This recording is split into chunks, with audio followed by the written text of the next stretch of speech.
Okay, should we start? Okay, good evening, everyone, and welcome to the BOMSS Journal Club. Today is the 11th of October, 2023. My name is Ahmed. I'm a surgical trainee in South London and the BOMSS trainee representative. I'm delighted to have the bariatric team from Lewisham with us today. Just as usual, these sessions are recorded, and who didn't manage to join us today will be able to review these sessions later on YouTube. May I ask everyone to post your questions and any comments under the Q&A button, and we will go through those during the Q&A session. I would like to introduce Emma Shuttlewood with us. Everyone knows her, no need for introduction. She's the psychology lead in Coventry Hospital and BOMSS Council member. And over to you, Mr. Mamidana, and if you would like to introduce your first speaker, please. Very good evening, everyone. Welcome from the Lewisham Bariatric MDT, and thank you for this opportunity. My name is Ravi Mamidana. I'm one of the surgeons. We have two very interesting papers to discuss today, and the first one is the surgical paper presented by our senior upper GI trainee, Max Marsden. Hopefully, it'll fire up a debate about limb lengths in gastric bypass. Over to you, Max. Thanks, Mr. Mamidana. Can I just check you can hear me and you can see the slide? All good. Great, thanks very much. So thanks very much for that introduction, and many thanks for the invitation to present tonight. So I'm going to spend a little over 10 minutes discussing this randomized controlled trial that compared a long BP limb Roux-en-Y gastric bypass against a one anastomosis gastric bypass, or OAGB.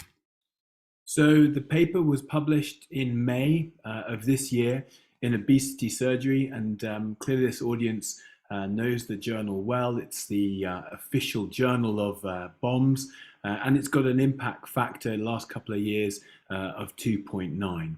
The authors that on this publication are listed as originating from Cairo in Egypt. So just by way of brief background, as this audience again is particularly well read on this. Clearly, for the last 20 years or so, a Roux-en-Y or RYGB bypass has been the gold standard in bariatric surgery. And the reasons for the popularity of the RYGB is due to its long-term weight loss, resolution of comorbidities such as diabetes, and of course the acceptable morbidity and mortality rates. Again, just briefly, many of the audience tonight will be aware of the OAGB, the one anastomosis or single anastomosis gastric bypass.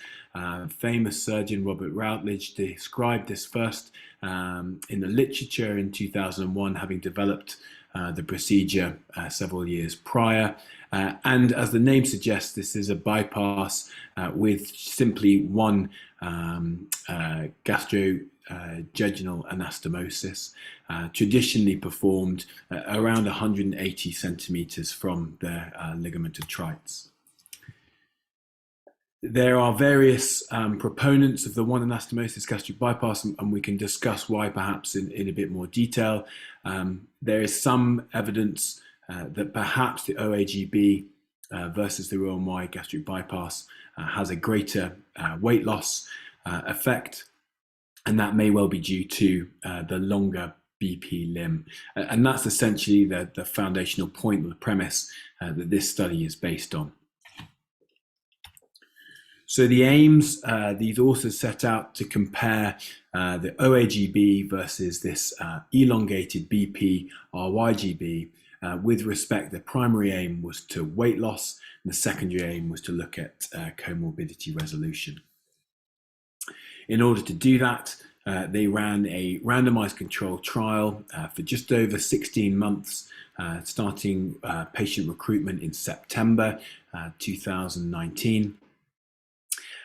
They assessed whether patients were candidates for bariatric surgery, and if they were candidates, I'll come on to their inclusion criteria in a second, then they were randomly assigned in a 1-to-1 ratio to either undergo an OAGB or that long pancreatic limb, biliopancreatic limb RYG.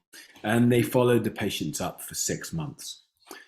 Prior to enrollment in the study, all patients underwent a routine preoperative workup, which included a review with the surgeon, psychologist, I believe, medical history, clinical evaluation. They had OGDs, standard set of laboratory blood investigations, and they also underwent an abdominal ultrasound, and they were subject to the stop-bang questionnaire for assessment of sleep apnea. So inclusion criteria were similar to what we would recognize in this country. So they included patients who had a BMI of 40 or greater that had tried to lose weight without surgical intervention for at least 6 months, or patients with a BMI of 35 or greater that had obesity-related comorbidities. They excluded patients according to this list. So again, things that we would probably recognize in this country. So to an extent, that is previous gastrointestinal surgery, major gastrointestinal disease, significant hiatus hernia, systemic disease, which included immunodeficiency or autoimmune connective tissue disorders, and then other cognitive or neurological conditions that they deemed as significant. So the description of their operative procedure in the methodology is perhaps a little bit light, but they describe for the OAGB making a gastric pouch, a BP limb of 200 centimeters, and then creating a vertical or slightly oblique imago loop, isoperistaltic, anticolic, side to side, 3 centimeter gastrojejunostomy. For both the OAGB and the RYGB performed a leak test with methylene blue, and for both patients they followed them up at, for both groups I should say, sorry, they followed them up at 1 week, 1 month, 3 months and 6 months. And just the detail on the long limb RYGB, or long BP limb I should say, it was 150 centimeters BP limb. And that was anastomosed side to side with a gastric pouch, 3 centimeter gastrojejunostomy, and then a 75 centimeter alimentary limb to give a 225 centimeters sort of malabsorption. The definition of comorbidity resolution was performed in a standard manner in accordance with the ASMBS, and essentially they defined remission as complete resolution of disease. If a patient had diabetes, then normal blood sugars without medication, and they defined improvement as a reduction in the amount of medication that they required. So on to the results. They assessed 78 patients for eligibility and ended up randomizing 62 patients with that one-to-one allocation, so 31 patients into the OAGB and 31 patients into the RU group. Those patients that were allocated to the surgical intervention all received the intervention that was allocated, and no patients were lost to follow-up, and all were analysed. So this is their table 1, so explaining the demographics of the patients that they enrolled in the study. The patients randomization, or sorry, rather the study's randomization approach matched patients well for comorbidities, gender, age, starting weight, except for in one aspect, and that was the rate of type 2 diabetes was higher in patients that underwent the long limb RYGB. So the you can see sort of halfway down the table here, there's a 71% incidence of patients that had diabetes compared to 42% in the patients that underwent a single anastomosis gastric bypass. But otherwise, the patients were well matched. So just sort of zooming back out, big picture again, so 62 patients, 62 of those, 62% were female, age range between 19 and 59, and the starting BMI for these patients was 49 plus or minus 8, randomized in a 1-to-1 ratio, 31 into each arm of the trial. So the primary outcome between these two groups at 6 months was no difference in the excess body weight loss between those patients that had the RGBY and OAGB. So the weight loss was 55% of excess body weight in the RU group, and the single anastomosis group was 50%, but that was not seen to be significantly different. And also the outcome of remission, those comorbidities, was not significantly different between the two groups as well. So that's the author's results in a little bit more detail. You can see there the percentages of resolution. So you can see that comorbidity resolution was pretty effective in both groups, as you would expect, and those weight losses were not different. Importantly, this study describes the symptoms of reflux and described 7 patients, which amounts to 22% of patients in the OAGB group that suffered with reflux. And that was significantly different from the 0% of patients that had reflux symptoms in the Roux-en-Y group. Interestingly, given that you might consider that bile reflux would be the main cause of reflux in this procedure, the authors say that the symptoms of reflux were controlled with PPIs. So just in the last couple of minutes, just to sort of critically appraise this paper, I think this paper and the authors clearly should be congratulated for conducting a randomized controlled trial in surgery. That's never easy, it's expensive, and it's challenging to do. So this paper certainly has some merits. I think if we were going to be appropriately critical, I would say that the duration of follow-up of 6 months is certainly limiting in our ability to extrapolate how these patients go on over time. And I would suggest that concerns about nutritional deficiencies cannot adequately be assessed with a 6-month follow-up. There is no discussion about powering in the methodology, and it's not clear to me how they arrived at that sample size. And you might suggest that putting 30 patients in both arms would potentially be underpowered and increase the risk of a type 2 or missed result there. Complications are not well discussed in the paper, really, and there's very little in the way of discussion about who was performing the surgery and how it was standardized. And equally, there is no discussion about blinding and who was making the assessments afterwards about resolution of comorbidities or weight loss. And that in a well-designed RCT would be something that you would normally expect. Importantly, again, there is no quality of life outcome measure here, and I think that would be very useful to compare these two surgical techniques. Being a single center, of course, gives some challenges with generalization or generalizability, I should say, of the results.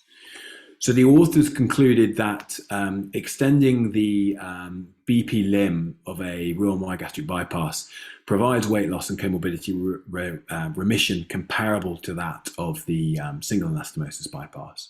They do agree that from their results, OAGB-related reflux is a concern, but suggest that because the OAGB is technically simpler, that we should only consider a long BP Roux-en-Y gastric bypass in patients that are deemed to be more risky for bile reflux. And I'm not entirely sure how one might assess that. So what I think we can take away from this paper is that it appears to be comparable effectiveness at 6 months for OAGB and long limb Roux-en-Y gastric bypass. I think it's concerning that we don't know what the implications on micronutrients or nutrient deficiencies might be. And there is clear evidence to suggest that lengthening the BP limb influences weight loss. So with that, I'd be very happy to take some questions or comments.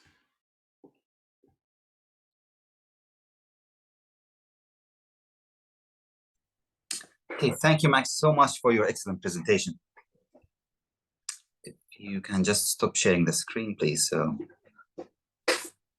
okay, thank you, Max, so much. Excellent presentation.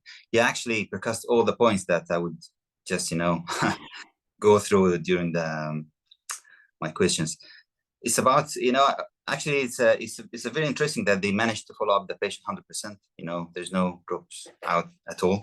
Very short period, 6 months only. No mentioning of the surgeon experience as well. I'm not sure who did the surgery, like consultant-wise, registrar. I don't know what's happening.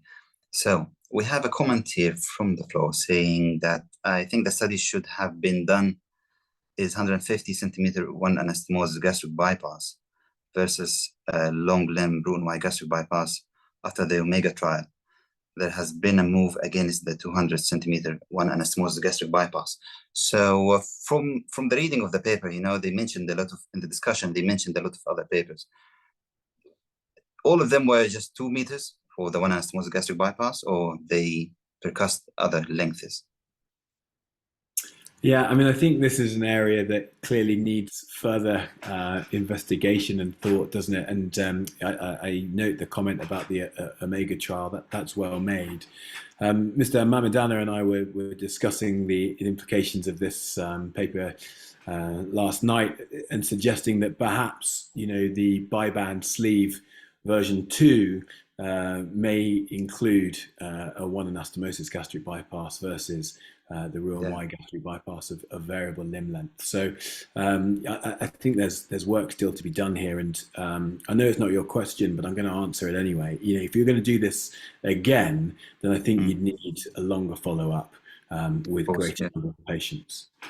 Okay, and do you think there's with the era of the medical treatment for obesity now, do you think there'll be a room for actually revisiting the limb lengths? I mean, I think it's an area. I suspect that there are people on the call that would be better placed to answer that. But my understanding is that the limb length is an area of ongoing active research, and it's something we need to continue to look at. Okay. Any comments from your side, Mr. Mamedana, about limb lengths? Would you consider limb lengths? No, I mean, there's in the evidence, there's in the literature, there's evidence both ways, isn't it? People have tried different sorts of limb lengths, as alimentary limb, BP limb. We've had the long limb trial. There's no single study that would make you change your practice. The reason for picking this study was to highlight the fact that are we trying to reinvent the wheel? I mean, we went on to OAGB and now we want to match that with a long BP limb RYGB.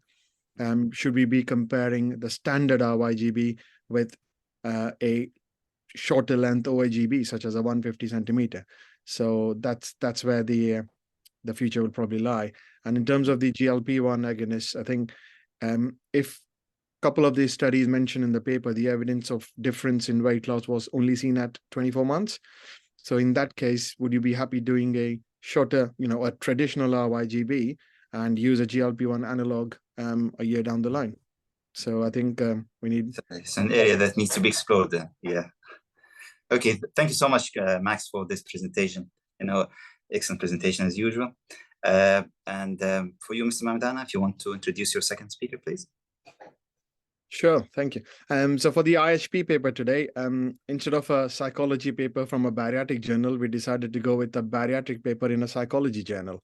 So our trainee psychologist, Nicola O'Donnell, will present this paper, which talks about an important aspect of psychology that even myself, I was not aware of, called attachment, and its effect on the outcomes of bariatric and metabolic surgery. And I suspect a few of our audience might be in a similar situation to me. So Nicola, thank you very much. Thank you. Okay. I've got you over here and my screen over here. So if I'm looking over here, that's why. So hi, everybody. Thank you for the opportunity to speak today. I'm Nicola and I'm a trainee health psychologist in my second month of my 6-month placement with Lewisham and Greenwich Bariatric Surgery Service. And today I'm going to present this recent longitudinal paper, which considers attachment style and health behaviours after bariatric surgery, particularly focusing on the influence of self-esteem, which is our sense of self-worth, and self-efficacy, which is self-confidence and belief in your ability. The paper was published in BMC Psychology this year, and it has an impact factor of 3.6, which is pretty good for psychology. I know medical journals use a different system. But for those of you who aren't psychologists, some of the concept in this paper might be new. So before I discuss it, I want to give a really brief overview of attachment theory. So attachment theory considers the deep emotional bonds we form with each other, primarily in infancy and childhood, and can be considered in terms of the 4 factors on the screen. But essentially, we're all born with the need for survival, and this is hardwired into our brains to ensure we seek physical protection and emotional support from an attachment figure or caregiver, who is usually a parent. And we all have attachments, and our attachment with our caregiver in childhood acts as a template for life and all future relationships, including romantic, friendships as parents, etc. And our attachment styles are patterns of emotional and behavioural responses in relationships. And there's generally considered to be 4 main attachment styles to be aware of. And maybe have a think about yours or those of people you know as I describe these. So firstly, we have secure attachment, and this is associated with consistent and responsive caregiving and leads to adults who generally take responsibility for their mistakes, are willing to seek help, and have self-confidence. For context, a 2020 paper on attachment style in adults suggests that 65% of people in a normative sample are securely attached, whereas 35% are insecurely attached across the 3 types I'm about to describe. And these figures are likely to be slightly different in a bariatric surgery population. Secondly, we have disorganized attachment, which is typically as a result of severe neglect or trauma, and can lead to adults who find close relationships difficult, often struggle with self-worth, and are prone to using unhelpful behaviors like drink, drugs, and emotional eating to cope. Insecure avoidant attachment is associated with unresponsive caregiving and creates adults who struggle with trust and intimacy, are uncomfortable with emotion, and may seek attention from others and then reject it when given. And lastly, we have insecure anxious attachment, which is associated with inconsistent caregiving and can create adults who feel very anxious and uncertain, who have low self-esteem and need lots of reassurance from others. And it's these 2 that the paper focuses on. So why is this relevant to bariatric surgery patients? Well, we're all aware that obesity often has emotional and psychological components, including stress and trauma, which can lead to emotional eating and using food as a coping mechanism. And individuals requiring bariatric surgery often experience insecure attachments of some kind. So it's good to be aware of a person's attachment style, as this can inform how best to support them, what they might need to engage with their post-surgery diet and exercise, and how this might interact with your own attachment style as a clinician. So back to the paper, which considers self-esteem and self-efficacy as factors which can impact on the relationship between attachment style and health behaviours. And these are both traits that you can change, meaning that understanding these can be really useful for clinical practice. And I'm aware that it's a bit wordy, so for the purpose of this conversation, I'm just going to refer to self-efficacy as self-confidence, as that's a term most of us are more familiar with. So this was the first study to measure these factors over a long period of time, and its aims were to consider how patients' attachment style, their self-esteem and their self-efficacy or confidence impacted their health behaviours, such as eating a healthy diet and exercising regularly, and their surgical outcomes, so their weight loss. The study was embedded within 2 ongoing research projects following the same design as the current study, and therefore patients were recruited from the outpatient clinics in 3 areas of the Netherlands. And as per usual NICE guidance for bariatric surgery, participants had to have a BMI over 35 with obesity-related comorbidity, or a BMI above 40, be eligible for surgery, and aged over 18. And the patients in the DIABAR study also had comorbid diabetes. So although 263 people took part in the end, a lot more, 586 patients, had completed baseline assessments, but were excluded for a variety of reasons. things like they've not had their surgery at the time of the study, or they were lost to follow up through withdrawing or not attending their appointments. As you can see, participants completed a whole battery of measures preoperatively and then annually at each follow-up. You can see some of those on the screen, but they essentially measure eating behaviour, attachment, self-esteem and confidence. And in terms of hypotheses, authors expected that patients who, before their operation, had been deemed to have anxious attachments would have worse post-operative self-esteem and self-confidence. Secondly, they hypothesized that patients who were highly anxiously attached or avoidantly attached would have worse diets and would engage in less physical activity 2 years post-operatively.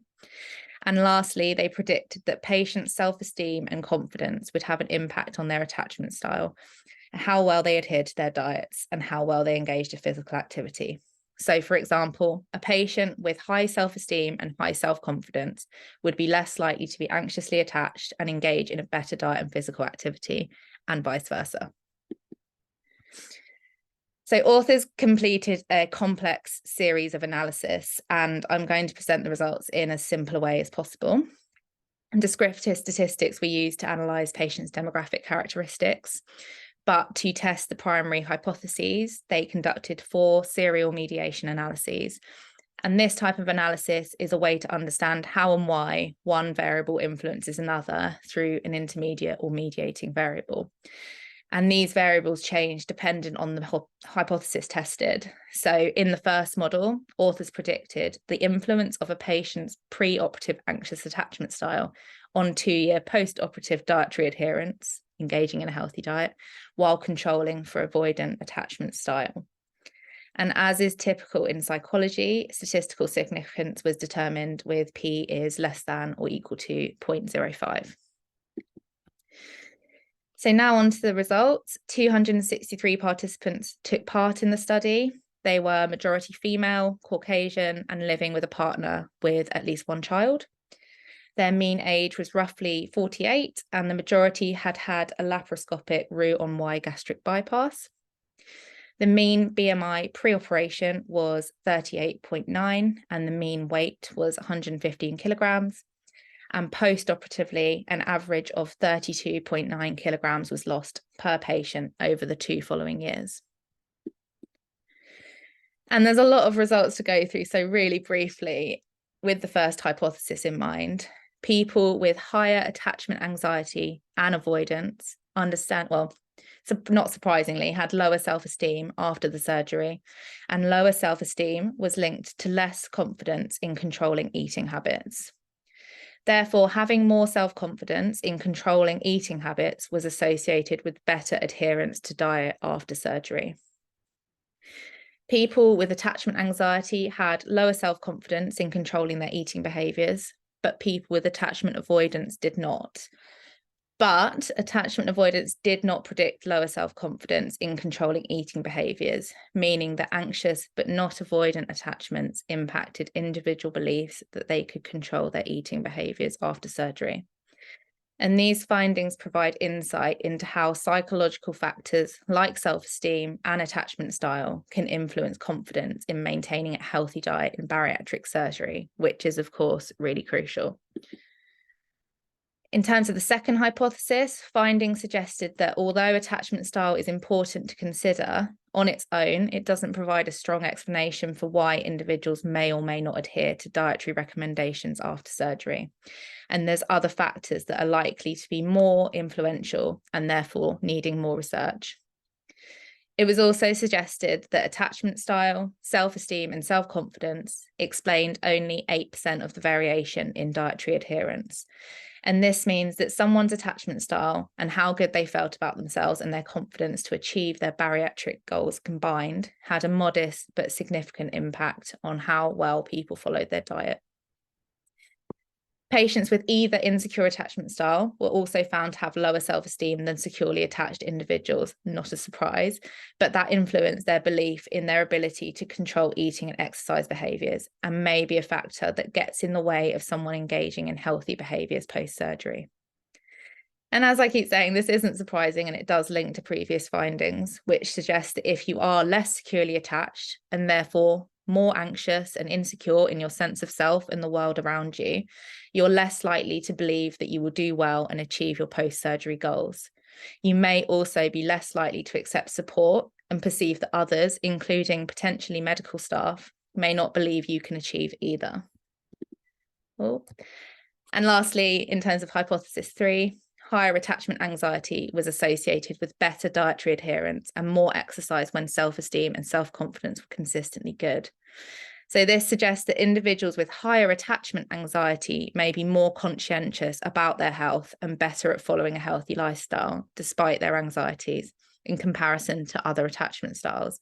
So it isn't necessarily all bad to be anxiously attached in this context. So in summary, this study aimed to examine the influence of self-esteem, self-confidence on anxious and avoidant attachment styles and health behaviours post-surgery.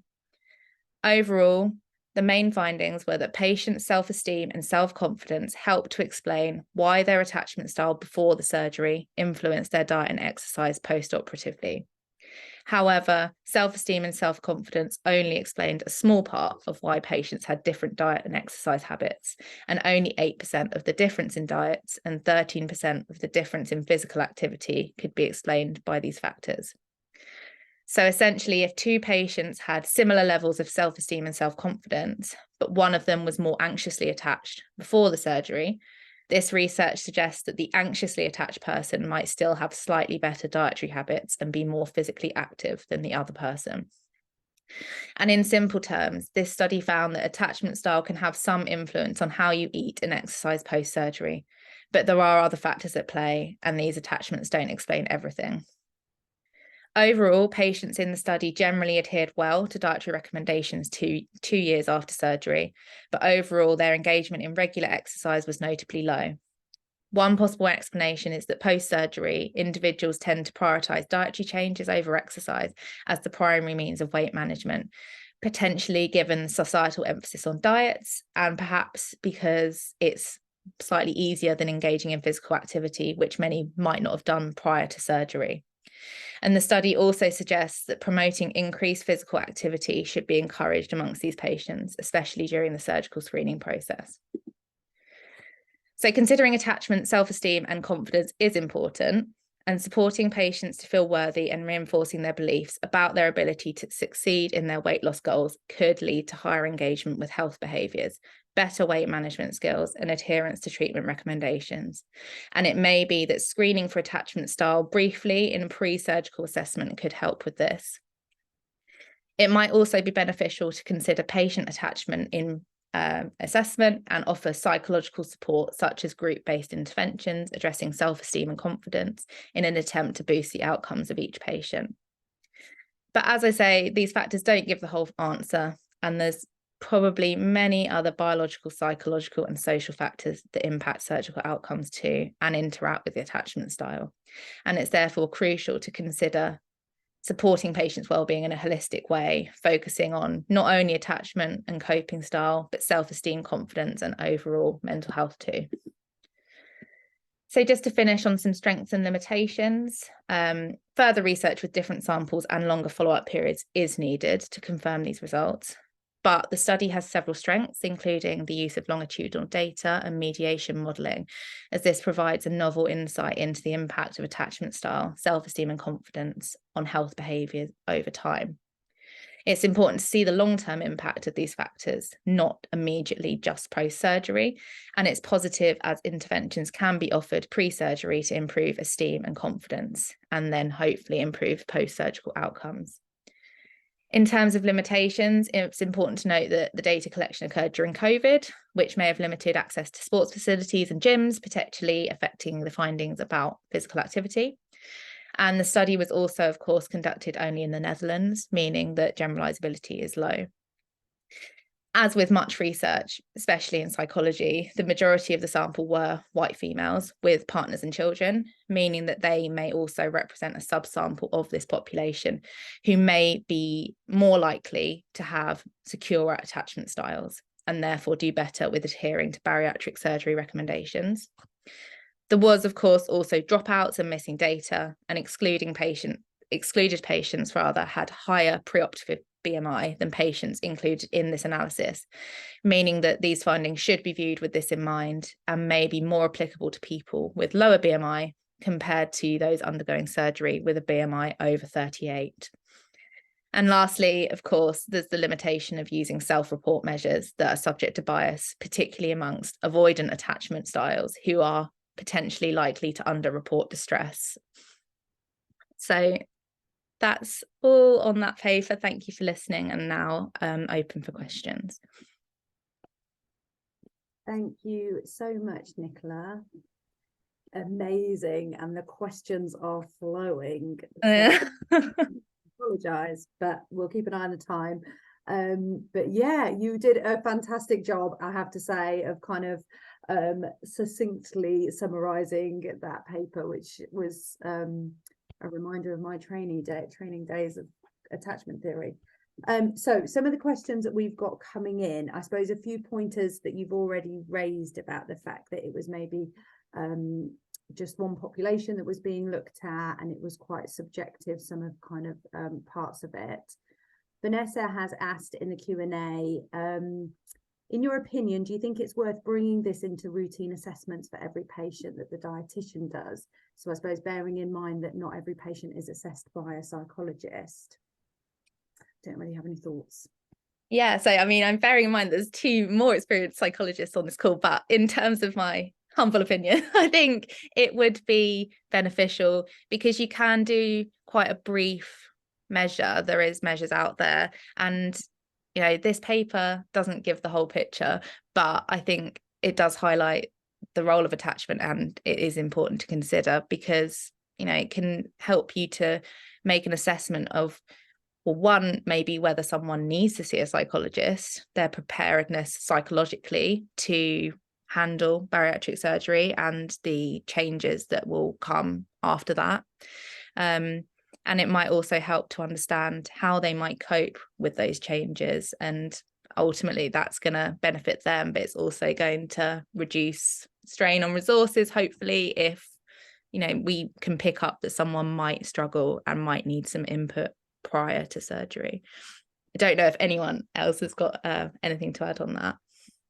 No, and Emily, I don't know, obviously, as the psychologist in the team, yeah, do you have anything you want to add to that? Yeah, I guess what that really highlights this paper to me, I guess, if you're a dietitian, is what it's saying. I guess the attachment outside of that is that if you can reinforce someone's sort of beliefs in their own ability to manage their diet, and their own competence around that, that's actually going to make a really big difference in terms of how they do on that pathway. So I think the sort of practical message there I'm thinking about is, you know, that puts you in a really powerful position to sort of perhaps empower a patient and help them along with better outcomes at the end. Yeah, and I have to say, I was really thinking when I was sort of reading the paper and listening to, you know, the presentation, Nicola, I couldn't help but just have in my head, I suppose we're talking so much, aren't we, about weight stigma at the moment and how people are treated in all of their kind of contacts with healthcare professionals, both outside of the bariatric world, but also sometimes inside the bariatric world.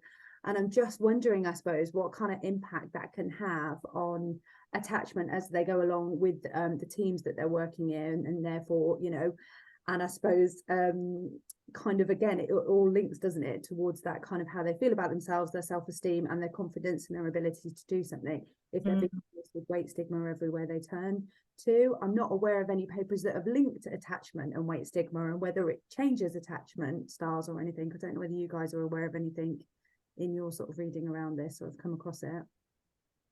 I'm not, but I think whilst I think I didn't love everything about this paper, but I think it has the potential to open up areas for other research, because I think you're right, it's a really important thing to consider in this population. And actually, Emily and I often have conversations about the way that, you know, a lot of this population present is quite, you know, withdrawn and kind of expecting people to almost be horrible to them because of their experiences outside of you know, just in general life. So maybe doing some consideration of attachment style might help to form connections with them and support them to increase that confidence in it and self-esteem, which is only going to help them and their outcomes. Yeah, absolutely, absolutely. And I think you made the point, didn't you? This is whenever we're interacting with a patient, it's a two-way relationship. So as much as it might be helpful to learn about their attachment styles, I suppose it's also thinking about ourselves, our own ways of interacting with people, how sometimes if this person has got this type of attachment, actually it might influence and trigger something within us as well. And we kind of, so I think it's really interesting. I'm just going to turn to the Q&A, and we've just got a couple of minutes. I want to make sure I'm passing on people's questions and comments. So Helen McCarthy, you've asked, might it be that anxiously attached people do slightly better than avoidantly attached people post-surgery because of a higher desire to please the professionals working with them in a bariatric surgery? Yes, probably. Yeah, I think again that's also something that might be it might be helpful to understand people's attachment styles so that you can detect potentially if someone is being very people pleasing and think, yeah, I'm going to do that, but actually underneath are actually very worried about it or have no idea how they're going to do that. But yes, I think that's definitely a possibility. And I think it's really important to consider when we think our support's only time limited. So I think lots of people say, don't they, like, oh, it's really helpful to have one more. It just keeps me motivated. And I've got someone to check in. And there is that kind of, it can be really helpful. And I'll do it if I know I've got an appointment for you, because they're that kind of wanting to please. But ultimately, we can't be seeing everybody forever. So I suppose it's thinking about that in terms of planning our care. So we've had a question here as well. Would you advise to assess every patient pre-op face-to-face or rely on screening tools? I don't know if you have a comment. What do you do at Lewisham there? Do you screen everybody face-to-face, or what do you do? I mean, Emily, you can go for that. So in Lewisham, no, we do a triage system simply because of staffing, whereby the highest risk patients are triaged to psychology. In an ideal world, and obviously other services do screen everyone. I mean, I guess this is you can make what you want from the paper. I guess if it was me thinking about screening everyone, would I use attachment as a basis to be screening? Probably not based on that paper.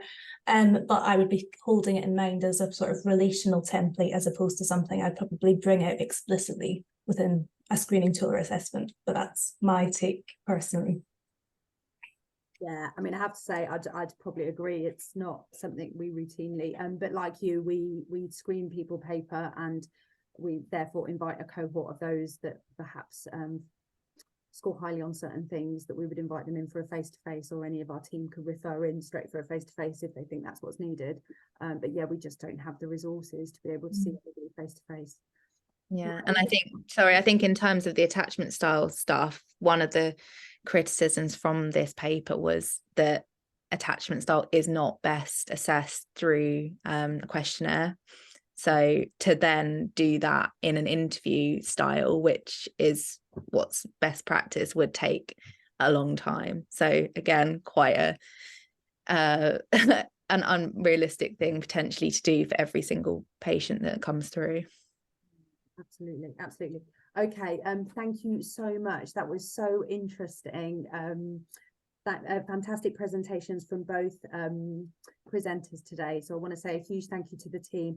I just want to do a quick little shout out and remind people that on the 25th of October, we've got an Apollo sponsored education session, and the team from Luton are going to come and talk on how to set up overstitch service in the NHS. I think I've got that right, Ahmed, is that right? Yes.